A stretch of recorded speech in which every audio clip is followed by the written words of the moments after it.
ఉల్టా తప్పుడు ప్రచారం చేయడం వల్లనే ఇలా మహారాష్ట్రలో కాంగ్రెస్ కూటమి ఓటమి చెందింది.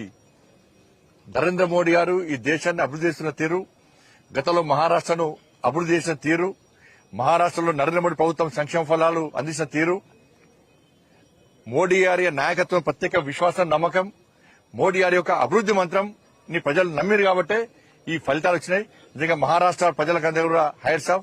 తెలంగాణ రాష్ట్రం నుంచి కూడా అనేక మంది నాయకులు, కార్యకర్తలు చాలా మంది ఇవాళ మహారాష్ట్రలో ప్రచారం వేరు.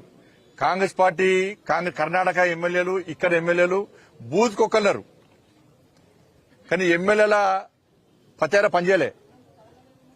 ఇలా బీజేపీ కార్యకర్తల ముందు బీజేపీ కార్యకర్తలు ప్రతి ఇంటికి వెళ్ళి అభివృద్ధి గురించి చెప్పారు, మోడీ గారి నాయకత్వం గురించి చెప్పారు, ప్రజల ఓటు రిక్వెస్ట్ చేశారు.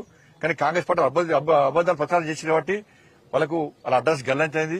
కాబట్టి Congress party iron leg party. ఇక పార్టీతో ఎవ్వరు ఉండరు. ఇక ఐఎన్డీఏ చీలిపోవడం ఖాయం, ఐఎన్డీఏ కూలిపోవడం ఖాయం. దాన్ని ఎవరు పట్టించుకోరు. ఐరన్ లెగ్ పార్టీతో ఉండేటువంటి ప్రయత్నం ఎవరు చేయరు. కానీ తెలంగాణ ప్రభుత్వం కూడా ఇదే గతి పట్టబోతున్నది. తెలంగాణ రాష్ట్ర ప్రభుత్వాన్ని కూడా కాంగ్రెస్ పార్టీ ప్రభుత్వానికి ఇదే గతి పట్టబోతున్నది.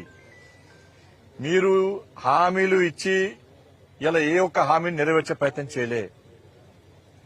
ఇలా ఉల్టా రాష్ట్ర ముఖ్యమంత్రి తెలంగాణ నిష్పెట్టుకుని అక్కడ ప్రచారం చేశారు. కాంగ్రెస్ పార్టీ మంత్రులు ప్రచారం చేశారు.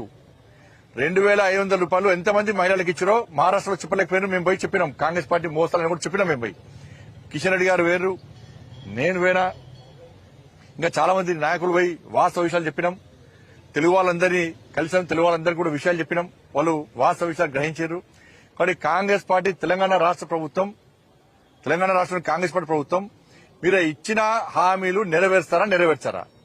లేకుంటే మహారాష్ట్ర ప్రజలు ఏ విధంగా తిరగబడుతున్నారో తెలంగాణ రాష్ట్రంలో కూడా ఈ తెలంగాణలోని కాంగ్రెస్ పార్టీ ప్రభుత్వం మీద తిరగబడే రోజులు అతి తక్కువ సమయంలో రాబోతున్నాయి.